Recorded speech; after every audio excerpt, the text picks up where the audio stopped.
রাধে রাধে। আজ শনিবার ছিল।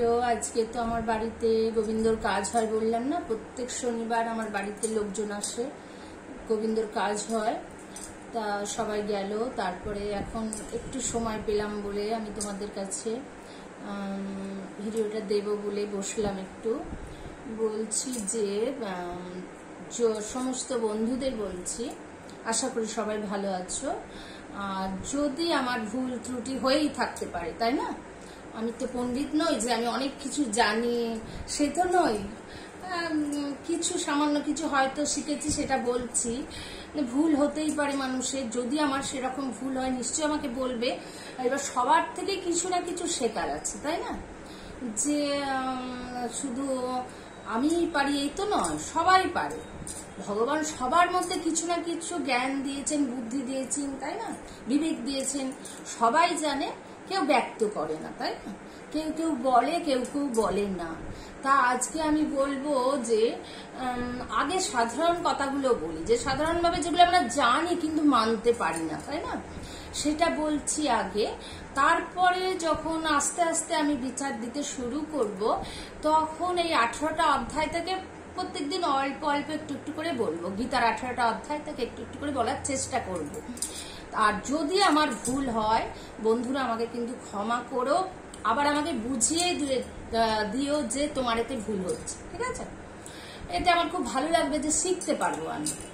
তা আমরা কি, যে আমি এই বাড়ির সম্বন্ধে আগে বলি, হ্যাঁ, যে এই বাড়ি আমার, সমস্ত কিছু আমার, এই যে বলছি, কিন্তু এটা একবারও ভেবে দেখেছি যে ভগবান, আমরা যেরকম কোনো বাড়িতে ভাড়া গেলে পরে কিছুদিনের জন্য যাই ভাড়া, তারপর আবার আমাদের তুলে যায়, তাই না, ঠিক সেরকম আমরা যখন জগতে এসেছি, এটা একটা ভাড়া বাড়ি আর কি, আমাদের একটা ভাড়া জিনিস দিয়ে দিয়েছেন ভগবান, যে কিছু তোমরা যতটা যার আয়ু দিয়েছে ব্যবহার করো, করে আবার ফিরে এসো। তার মানে আমরা আমাদের নিজেদের কিছুই নেই, এখানে থাকবো, যে এটা আমি যদি নিয়ে যেতে পারতাম সঙ্গে করে, ব্যাপারটা আলাদা। এটা ভাড়া জিনিস যেটাকে বলে, যে ভাড়া বাড়িতে আছি, এই ছেড়ে দিয়ে আবার আমাকে চলে যেতে হবে। যদি আমার নিজের হতো, তাহলে তো আমি এখানে সারা একদম কি বলবো, জীবন আমাদের শেষ হতো না, এখানেই পড়ে থাকতাম, তাই না। ঠিক সেই রকম আমরা কোনো গন্তব্যস্থলে যখন যাই, বাসে করে কি ট্রেনে করে, যাতে করেই হোক যাই, যে কোন জায়গাটায় নামবো সেটা জানি, জেনে সেখানে নামলাম, নেমে কাজ করে আবার ঠিক আমার বাড়িতে ফিরে এলাম, আমাদের বাড়িতে ফিরে এলাম, যে যার বাড়িতে ফিরে এলাম। কিন্তু যে একটা জায়গা আছে, যে ওখানে কাজ করে বাড়িতে আসছি, ঠিক সেই রকম আমাদের কিছুদিনের জন্য প্রভু পাঠিয়েছেন এই জগতে, যে সমস্ত কিছু করো, কাজ কর্ম সমস্ত কিছু করো, আমাকে স্মরণ করে সবকিছু করো। আমরা তাকে ভুলে গিয়ে সবকিছু করছি, তাই না, দিয়ে করে আবার আমার কাছে ফিরে চলে এসো। আমাদের কিন্তু একদিন তো সবাইকে চলে যেতে হবে, এটা আমরা সবাই জানি, যে আমরা কেউ এখানে থাকতে আসিনি, সবাই চলে যাব। কেউ 10 বছর আগে, কেউ 5 বছর আগে, কেউ 2 বছর আগে, তাই না, প্রত্যেকে বেরিয়ে চলে যাবো এখান থেকে। তা কিছু কর্ম করতে হবে। কি কর্ম করব? খাবো, ঘুরবো, বেড়াবো, স্বামী সন্তানকে দেখবো, বউকে ভালো রাখবো, সেই কর্ম নয়, সেটা করো, সেটা করতে বারণ করেনি, ভগবান প্রসাদ দিয়েছেন। এটা কি, যে আমাদের সংসারের প্রসাদ, স্বামী, সংসার, ছেলে মেয়ে, এগুলো সমস্ত প্রসাদ হিসাবে দিয়েছেন। সেগুলো সবকিছু ব্যবহার করো, সব নাও, কিন্তু আমার ভেবো না। কেন তো তোমাকে সমস্ত কিছু যদি আমারই হতো, তাহলে তো আমি এখানে থাকতামই। সমস্ত কিছু ছেড়ে আমাকে চলে যেতে হবে। তা কি কর্ম করব? তাহলে আমাকে কর্ম করতে হবে। তাহলে কি কর্ম করব? তুমি যাই করো না কেন, সে ভগবত স্বরূপ করো। আমি মনে করো, আমি ধরছি যে আমি ঘর ঝাঁট দিচ্ছি, সেটা পরিষ্কার করব, তখন কি মনে করব, যে প্রভু তুমি এই ঘরের মধ্যে আছো, তাই তো আমি তোমার জন্য পরিষ্কার করছি। এই যে ভাবটা, প্রভুর সঙ্গে যে সংযোগ, এটা আমাদের রাখতে হবে। এই যে কোনো জামা কাপড় কাচ্ছি, প্রভু তোমার ছেলের মধ্যে, স্বামীর মধ্যে, ছেলে মেয়ের মধ্যে, সবার মধ্যে তুমি আছো, তোমার জামা কাপড় কাচ্ছি আমি। এই যে তোমাকে আলাদাভাবে তুমি ভেবো না যে চোখ বন্ধ করে বসে থাকতে হবে ঘন্টার পর ঘন্টা, আমি তোমার জব করছি, এটা আমরা পারি না। আমরা সাংসারিক, আমরা গৃহস্থ, আমরা পারি না এরকম। তাই সবসময় যোগসূত্রে কিভাবে আবদ্ধ থাকবো। কেউ অফিসে গেল, অফিসের যে কাজগুলো করছে, সেই এইগুলোই ভেবে নাও যে প্রভু আমি তুমিই তো এই কাজ আমাকে দিয়েছ, এইগুলো আমি পূর্ণ করছি, তোমার জন্য করছি। এই যে একটা ভাব যখন আমাদের মনের মধ্যে থাকবে, তখন সেই সবসময় প্রভুর সঙ্গে যুক্ত থাকতে পারবো। এটাই হচ্ছে প্রভুর কাজ, যে প্রভুকে আলাদাভাবে চোখ বন্ধ করে ডাকতে হবে, জপ করতে হবে, হ্যাঁ সেগুলো করতে হবে, কিন্তু তাই নয় যে সবসময় বসে থাকা আমাদের সম্ভব নয়। তা আমরা কাজের মাধ্যমে প্রভুকে কিভাবে ডাকবো? সমস্ত কিছু সূক্ষ্ম থেকে সূক্ষ্মতম জিনিসের মধ্যে প্রভু বিরাজ করছেন, তাহলে আমি সবকিছু জিনিসের মধ্যেই তাকে ডাকবো, তাকে স্মরণ করব যে আমি খাচ্ছি, যে প্রভু তুমি তো আমার ভিতরে আছো, অন্তরে আমি তোমার জন্য খাচ্ছি, তাই না? সেই সমস্ত কিছু প্রভু, তার মানে এই অন্তরটাকে আমাদের সুন্দর করতে হবে। আমরা গায়ে অনেক সাবান মাখছি, মুখে অনেক ফেস ওয়াশ করছি, অনেক সাজি করছি, কিন্তু মনটা আমাদের একদম তো দুর্বল হয়ে পড়ছে সবার, তাই না? বেশিরভাগ মানুষেরই। তাহলে মনের খাবার কি দেবো? মনের খাবার দিতে হলে এই বিচার, গীতার বিচার, সুন্দর সুন্দর সব জায়গায় আসন হয়, গীতার বিচার হয়, সেই সব বিচার দিয়ে মনের ভিতরটাকে ধুতে হবে। আমরা তো এক খাবলা সার্ফ খেয়ে নিতে পারি না, কি সাবান খেয়ে নিতে পারি না যে মনটা পরিষ্কার হয়ে যাবে। যেমন গায়ে হাতে সাবান মাখছি, পরিষ্কার করছি, সেরকম মনটা তো আমি বাইরে এনে পরিষ্কার করতে পারি না, কি সার্ফ খেয়ে নিতে পারি না। তাহলে মনের বিচার, মনকে পুষ্টি করতে হলে বিচার গ্রহণ করতে হবে, তবে তুমি স্ট্রং হবে। যেমন আমি হয়েছিলাম এক সময়, তাহলে দুর্গতি কি জীবনে হবে না?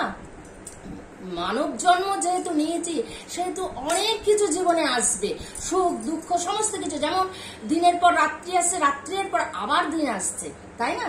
সে আমরা জানি যে দিনের পর রাত আসছে, রাতের পর আবার দিন আবার, ঠিক আমাদের জীবনেও সব একবার দুঃখ একবার সুখ এগুলো আসবে, তাতে কিন্তু তোমাকে ভেঙে পড়লে হবে না, স্ট্রং থাকতে হবে যে আমি শাবকের বাচ্চা নই। আমি হচ্ছে শাবক মানে তো বোধহয় ছাগল, তাই না?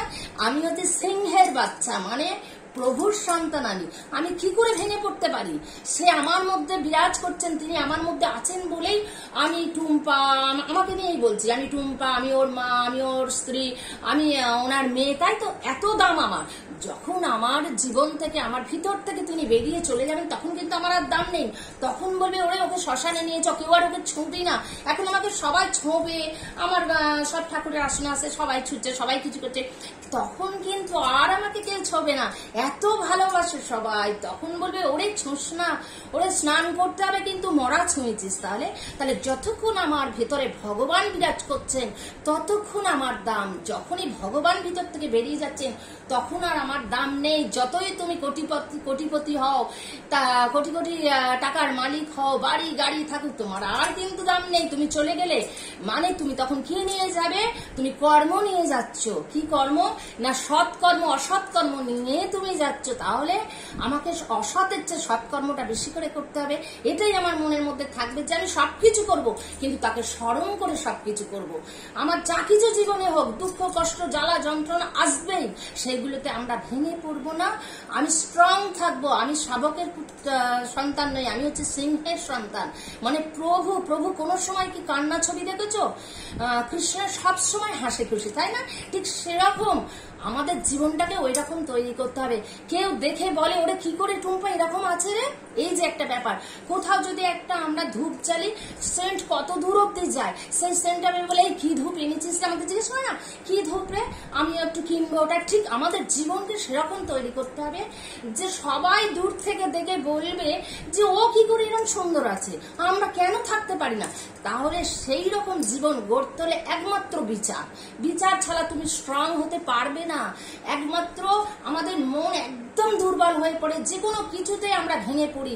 বিশাল আমার জীবনে বিশাল পরীক্ষা ভগবান দেন, কিন্তু তা থেকে আমি কি করে বেরোই? একমাত্র আমি প্রভুকে ধরে আছি বলে। মানে প্রভুকে ধরে থাকা মানে কি? যে তুমি খুব বনবন করে ঘুরছো, তুমি একটা অবলম্বন ধরে আছো, আছড়ে পড়বে না, তাই তো? যে ঘুরে পড়ে যাবো না, একটা খুঁটি ধরলাম। ঠিক সেই রকম তুমি যদি ভগবানকে ধরে থাকো, প্রভুকে ধরে থাকো, তোমার জীবনে যত কিছু দুঃখ জ্বালা যন্ত্রণা যত কিছুই আসুক, তুমি কিন্তু ভেঙে পড়বে না। তুমি জানো যে তিনি আমাকে গাড্ডায় ফেলেছেন, তিনিই আমাকে তুলবেন। এই যে মনের বিশ্বাস, আর এই বিশ্বাসটা তোমাকে রাখতেই হবে, না হলে তুমি কোনোদিন উত্তীর্ণ হতে পারবে না। কিন্তু এই যে বলছি, বলতে বলতে তো এটা বেড়েই যাচ্ছে টাইম, কিন্তু এই সামান্য বিচারের মধ্যে আমি তোমাদের তো বোঝাতে পারবো না। তার চেষ্টা করছি বোঝানোর যে কি করে আমরা আমাদের এই যে জীবনে কাম, ক্রোধ, লোভ, অহংকার এগুলোতে পরিপূর্ণ হয়ে আছে, তাই না? সেগুলো কি করে বার করবো? আমরা জন্মাবার পর থেকেই যখন জ্ঞান হয়েছে, ভগবান সবই কিছু ঠুসে ঠুসে ভিতরে দিয়ে দিয়েছে। তাহলে সেইগুলোকে ফিকে তৈরি করতে হবে, যে থাকবে সবকিছু, কিন্তু তার মোড়টাকে ভগবানের দিকে ঘুরিয়ে দিতে হবে। কি করে? এই ভগবানের বিচার শুনে, নিজের ভিতরটা পরিষ্কার করে। যে আমি কারোর কিছু দেখলে আমরা বাড়ি গিয়ে বলি, ওর কি করে হলো রে, বলি না? কি করে হলো, বাবা কি করেছে রে, বাড়ি ঘরে। কিন্তু একবারে বলি না, সত্যি কি সুন্দর, কি ভালো লাগছে, ওপরে বলি, সামনে বললাম ভালো হয়েছে, কিন্তু পরের মুহূর্তে গিয়ে বলি কি করে হলো রে ওর এই সব কিছু। গাড়ি বাড়ি, এই যে হিংসা, এই হিংসায় আমাদের অধঃপতনে নিয়ে চলে যাচ্ছে, তাই না? কারোর ভালো আমরা কেউ দেখতে পারি না। সেইটাকেই করতে হবে, যে সবকিছু করবো, তার মধ্যে কাম, লোভ, হিংসা, ক্রোধ, অহংকার থাকবে না। প্রত্যেকটা মানুষের মধ্যেই ভগবান দিয়েছেন, কিন্তু সেটাকে ফিকে করে ফেলতে হবে, সেটাকে আমি গাঢ় করব না। কি করে? এই যে গোবিন্দর বিচার শুনে সমস্তক্ষণ ভগবানের স্মরণ করবে, ভগবানের সঙ্গে যুক্ত থাকবে, ভগবানের কথা স্মরণ করবে, ভগবানের যেটুকুন তুমি শুনবে সেটুকুন। ঠিক গরুতে যেমন জাবর কাটে, একবার খেয়ে নিলে সারাদিন দেখবে কেমন মুখ নাচে, জাবর কাটছে, ঠিক সেরকম আমাদের জীবনকে করতে হবে। যে কোনো জিনিস, ভালো জিনিস, খারাপ না, ভালো জিনিসটা শোনার পর সেটাকে আমরা জাবর কাটবো, সেটা মনে মনে করবো। তাই তো ও তো এই কথাটা বলেছিল, তাহলে আমি যদি এরকম পথে চলি। আর যখনই তুমি সৎপথে সৎকর্ম করতে যাবে, ভগবান তোমাকে খুব পরীক্ষা নেবেন। যে খুব পরীক্ষা আমার জীবনে আসে, সেই পরীক্ষাগুলো তোমাকে উত্তীর্ণ হতে হবে। কি? তাকে বিশ্বাস করে, তেনাকে বিশ্বাস করে, তেনার নাম গান করে সমস্তক্ষণ তুমি তার সঙ্গে যুক্ত থাকার চেষ্টা করো। একদিন তুমি দেখবে যে সত্যি আমি এ থেকে উত্তীর্ণ হচ্ছি, আমি খুব ভালো আছি। আর সর্বক্ষণ যদি তুমি ভগবানের সঙ্গে যুক্ত থাকতে পারো, তোমার নিশ্চয়ই তোমার মনের মধ্যে একটা আনন্দ, সে আনন্দ আমি বলে বোঝাতে পারবো না। এই আনন্দ একটা উপভোগ হয়। যেমন আমার বাড়িতে শনিবার করে আসন হবে, কি বলবো, কি শুনবো, এই যে একটা ভাব, ভগবানের সঙ্গে যোগসূত্র স্থাপন করা, এইটাতে ভীষণ আনন্দ।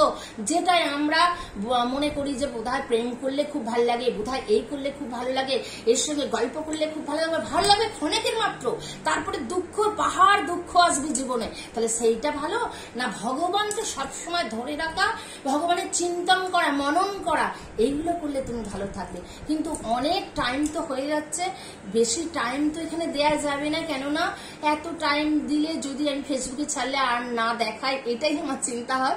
যে আমার মনে হয় যে অনেক অনেক কথা বলি, যে সাধারণ যে কথাগুলো, আমি গীতার বিচার পরে আসবো, সাধারণ যে কথাগুলো আমার সেগুলো বলতে ভীষণ ইচ্ছা করে, খুব ভালো লাগে আমার। যে স্ট্রং হও, ভেঙে পড়বো না, আমি কি সিংহের বাচ্চা, আমি ভেঙে পড়বো না, এটাই তোমাদের মনে রাখতে হবে। যে আমি দুর্বল হব না, দুর্বল হলে কিন্তু জীবনে বাঁচা যায় না। ক্রমশ তুমি দেখবে যে আরো দুর্বল হয়ে পড়ছো। আর ভগবানকে যখন স্মরণ করবে, ভগবান শক্তি যোগাবেন। আমার জীবন থেকে সেটা পেয়েছি। আমি সমস্ত কিছু আমার ব্যক্ত করবো একদিন, কিন্তু অনেক সময় হয়ে গেল। রাধে রাধে, সবাই ভালো থেকো।